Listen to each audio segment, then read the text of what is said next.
Olá, está no ar o programa Jogo Limpo aqui na Imagem TV. Que alegria receber a sua audiência e a sua companhia. Hoje no programa a gente conversa com o secretário de Estado da Agricultura, Otaceno Neto. Vamos falar um pouco sobre as políticas voltadas para a área da agricultura que o governo do Estado tem desenvolvido em todo o Espírito Santo.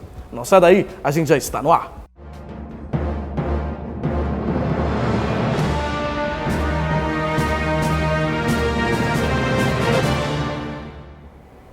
Muito bem, como nós anunciamos na abertura do programa, o nosso entrevistado de hoje é o secretário de Estado da Agricultura, Otaceno Neto. Otaceno, bem-vindo ao programa Jogo Limpo, uma alegria recebê-lo aqui, viu? Obrigado pela oportunidade, Fabiano, obrigado pelo convite, é um prazer estar aqui com vocês. Prazer é nosso. Secretário, fala um pouquinho sobre a agricultura. O Espírito Santo é um estado que tem uma área rural muito grande, né? Muitas pessoas que dependem dessa agricultura agroindústria familiar, né? Que é o nome hoje mais usado, né? Da agricultura familiar. Como que o Espírito Santo tem desenvolvido as áreas para incentivar ainda mais, né, a agricultura familiar e ajudar o homem do campo, né? São tão importantes para nós. É verdade. O Espírito Santo tem muita importância a agricultura no estado porque ela tem uma função, sobretudo, social relevante. Quantidade de trabalhadores e trabalhadoras, os capixabas, que estão nos municípios, sustentando a economia do município e sendo empregados pela agricultura, isso é muito relevante. Dos nossos 78 municípios, 65 municípios têm na agricultura a sua atividade mais importante. Então isso explica muito da importância da agricultura e é uma importância histórica que tem a nossa agricultura. Nós mudamos muito a agricultura, nós temos em torno de 100 mil produtores rurais no Espírito Santo, formado majoritariamente pelos pequenos produtores. 94% das propriedades rurais têm menos de 100 hectares, então são propriedades rurais pequenas. E nós tivemos ao longo dos anos uma mudança fundamental, uma mudança de paradigma muito importante, Fabiano. Antigamente a gente achava que era bom negócio desmatar. Então nas décadas de 50, 60, 40, 50, 60 e um pouquinho da década de 60, 70, o Espírito Santo desmatou praticamente todo o estado, porque a gente achava que para produzir mais alimentos era fundamental desmatar. E a gente vê hoje que desmatamento não foi um bom negócio. Se desmatamento tivesse sido um bom negócio, Pedro Canário, que é o município que eu sou produtor rural no norte do estado, divisa ali com Bahia e Minas Gerais, seria o município mais produtivo do Espírito Santo. E não é. Pedro Canário tem 4% de cobertura florestal, enquanto outros municípios têm, como Santa Maria de Jetibá, tem 50% de cobertura florestal. E o produtor rural de Santa Maria de Jetibá ganha mais dinheiro por hectare de terra do que o produtor rural de Pedro Canário. O meu avô mesmo veio do sul da Bahia, de um distritozinho, hoje distrito de Teixeira, chamado Cachoeira do Mato. Quando ele veio em 1958 para Pedro Canário, ele dizia que ele tinha vindo para abrir fazenda. Quando ele me contava isso da minha infância, eu não entendia direito o que era abrir fazenda.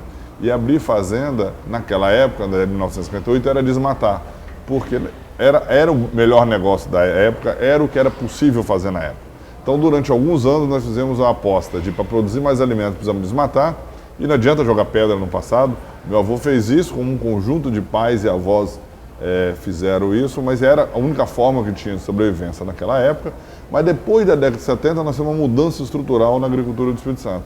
E essa mudança deu para o investimento em ciência e tecnologia. Então, ao invés de continuar o processo de desmatamento, nós começamos um processo de intensificação da produção, produzir mais alimentos por hectare de terra. Então, precisamos diminuir a área plantada e assim mesmo produzir mais alimentos. Então nós temos a Embrapa, que foi fundada na década de 70, e aqui a Incapé ganhou muita força a partir da década de 70 e 80. Então hoje nós estamos exatamente nessa encruzilhada, né, de investir em reflorestamento, que é fundamental investir em reflorestamento, e o produtor está vendo, o produtor que investe em floresta, ao invés de ele perder a área, ele está ganhando dinheiro, porque ele produz mais água e sofre menos a sua propriedade rural, e fazer barragens. Então, trabalhando com aumentar a cobertura florestal do estado e construção de barragens para armazenar água, eu acho que a gente vai conseguir agora dar o próximo salto da agricultura do Espírito Santo. Secretário, quando o senhor fala até dessa questão da água, né, isso é um momento, principalmente nesse momento, de seca, né? O Espírito Santo está passando por uma seca, o Brasil também, muito grande, né? Então, o estado tem tentado, buscado com as barragens, corrigir um pouco e consertar um pouco esse problema disso que o senhor falou do desmatamento, né? Muito desmatamento, pouca água nas propriedades rurais, é isso? É isso, exatamente. Nós precisamos enfrentar essa questão da seca que nós temos passado. Nós estamos no 3º ano de seca seguido do Espírito Santo. é a maior seca da história. Nunca choveu tão pouco por tanto tempo no Espírito Santo. Está chovendo 50% da média histórica. O El Niño realmente foi muito intenso, mais intenso do que o El Niño do final da década passada. E agora que no Espírito Santo, a construção de barragens é uma política pública forte do governo. Dinheiro dos impostos dos capixabas para construir barragens e armazenar. Por exemplo, nós estamos concluindo a barragem de Pinheiros, uma barragem que está há 12 anos paralisada. São 256 hectares de lâmina d'água, são 256 campos de futebol de água armazenada. Aquela barragem sozinha, Fabiano, poderá ser responsável para irrigar até 5.000 hectares de café no sistema de gotejamento. Então, é uma grande barragem.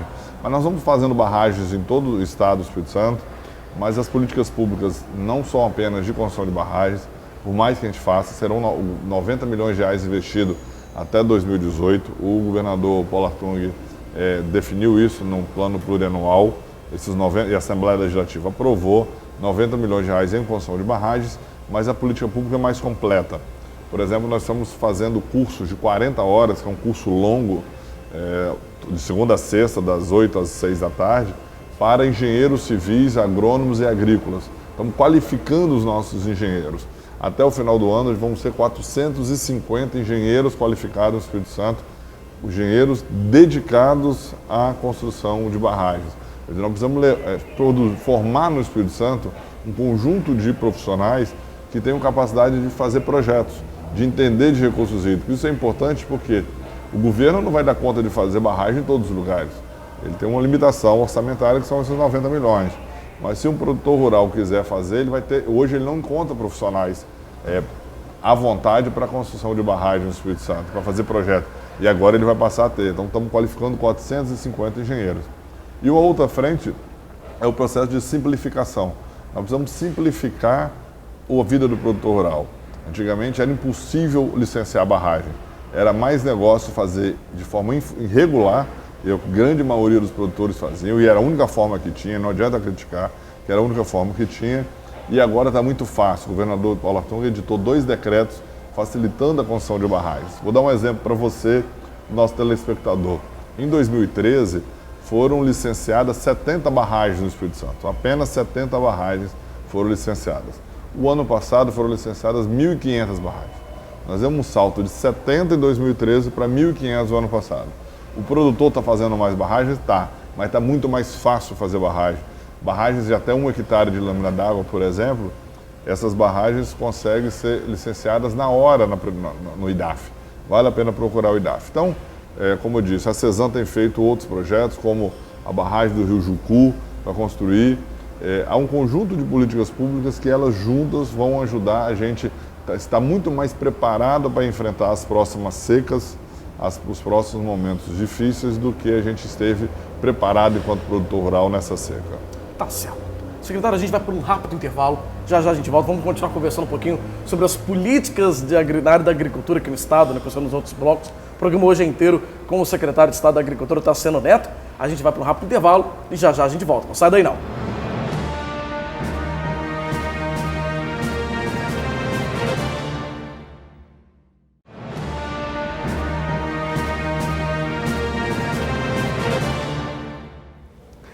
De volta com o programa Jogo Limpo, hoje recebendo o secretário de Estado da Agricultura, Otaciano Neto.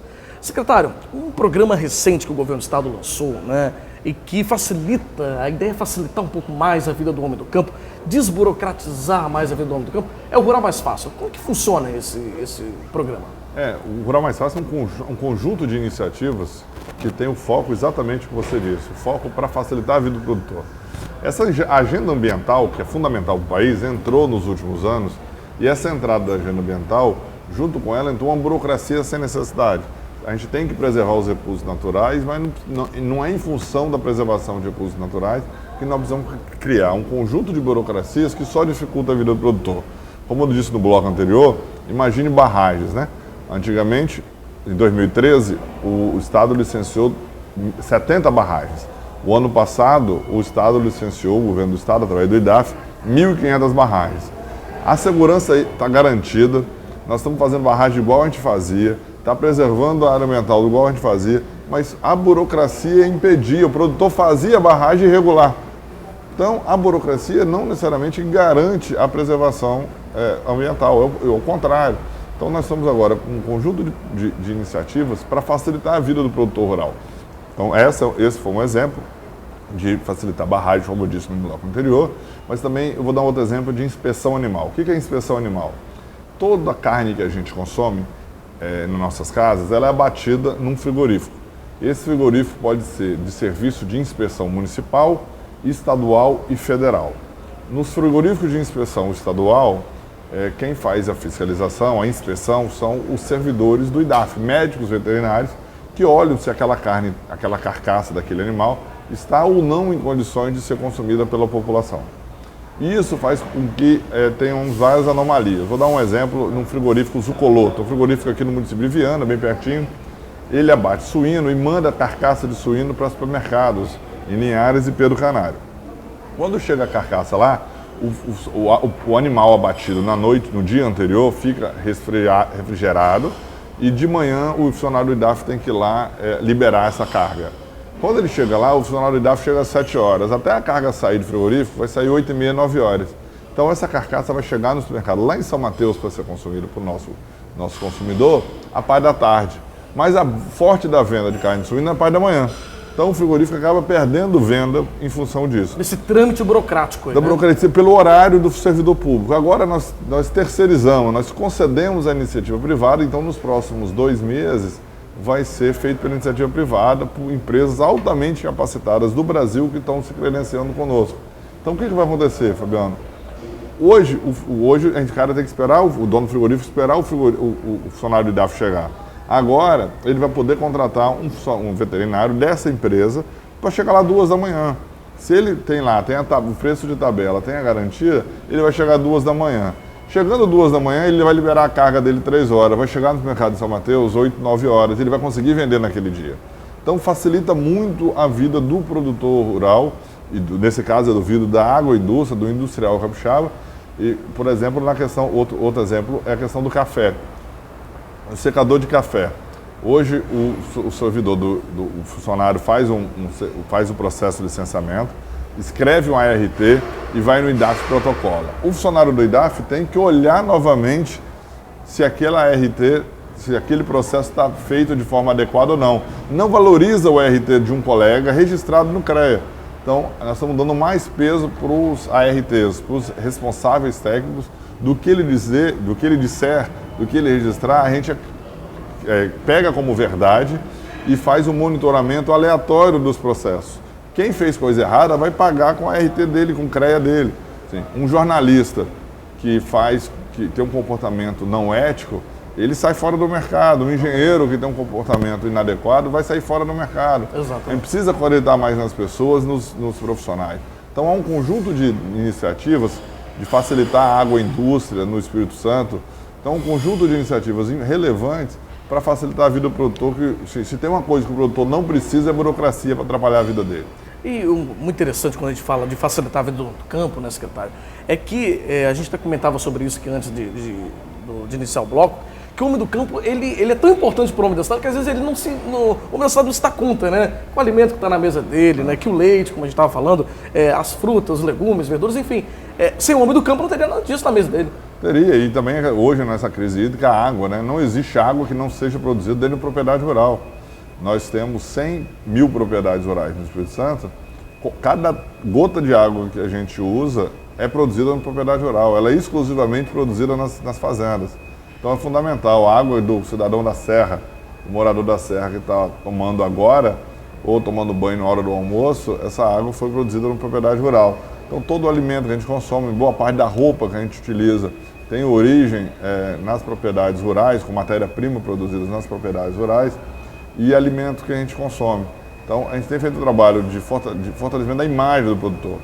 Eu tenho visto emissoras de televisão também com papel de fortalecimento da imagem do produtor, que é tão importante e que gera tanto emprego, que gera tanta renda no interior do estado do Espírito Santo e do Brasil todo.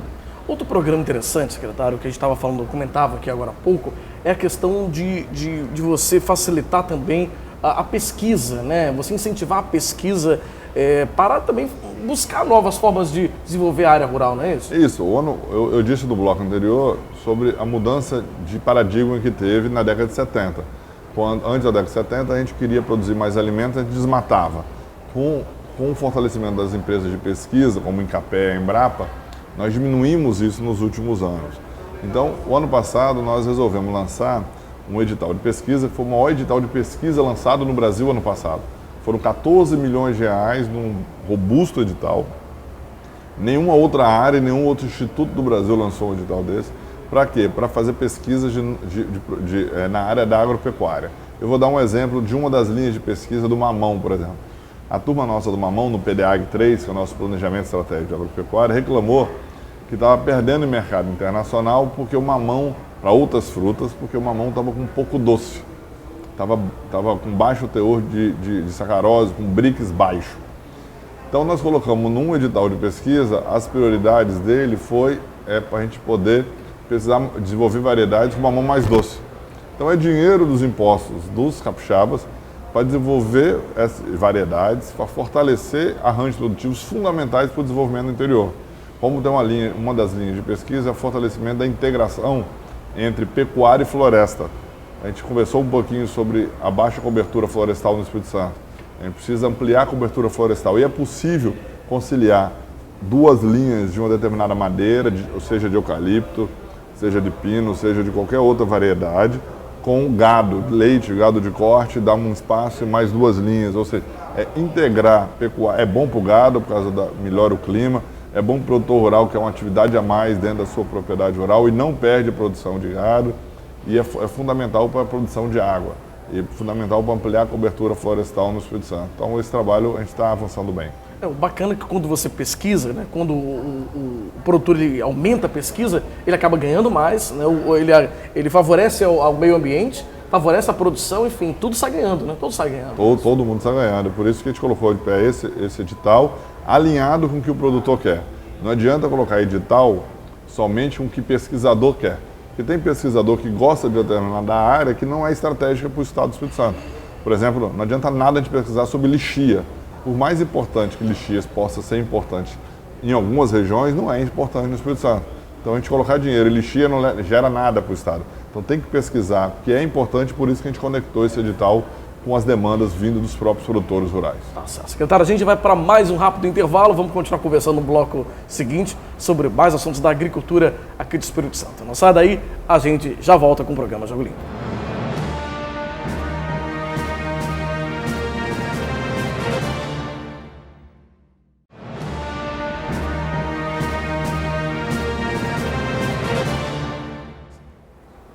De volta com o programa Jogo Limpo, hoje recebendo o secretário de Estado da Agricultura, Otaciano Neto.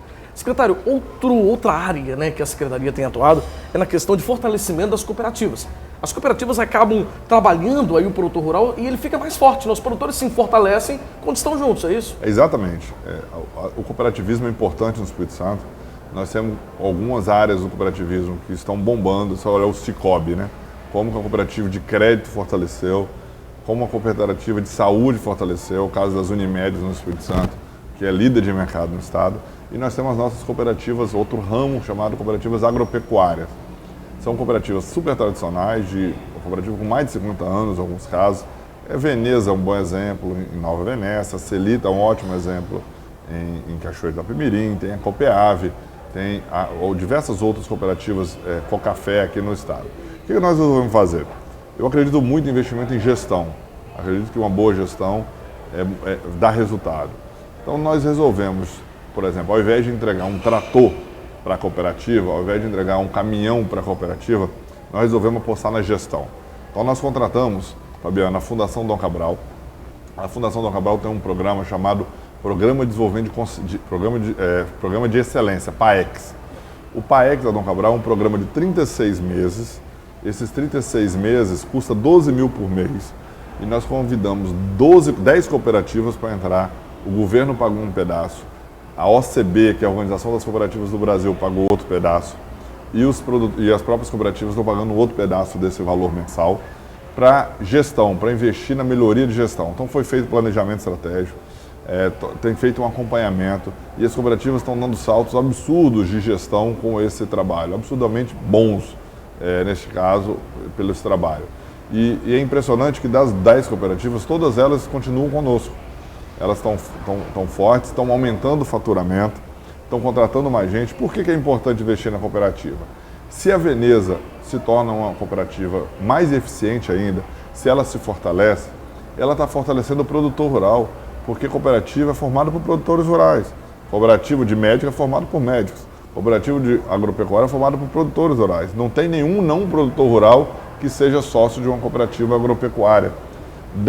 Dessas 10 cooperativas, nós temos 30 mil cooperados nas 10 cooperativas. Ou seja, dos 100 mil produtores do Espírito Santo, 30 mil produtores estão nessas cooperativas rurais que nós temos e fortalece ela, melhora a assistência técnica e extensão rural, elas fortalecem nas suas lojas de produtos veterinários.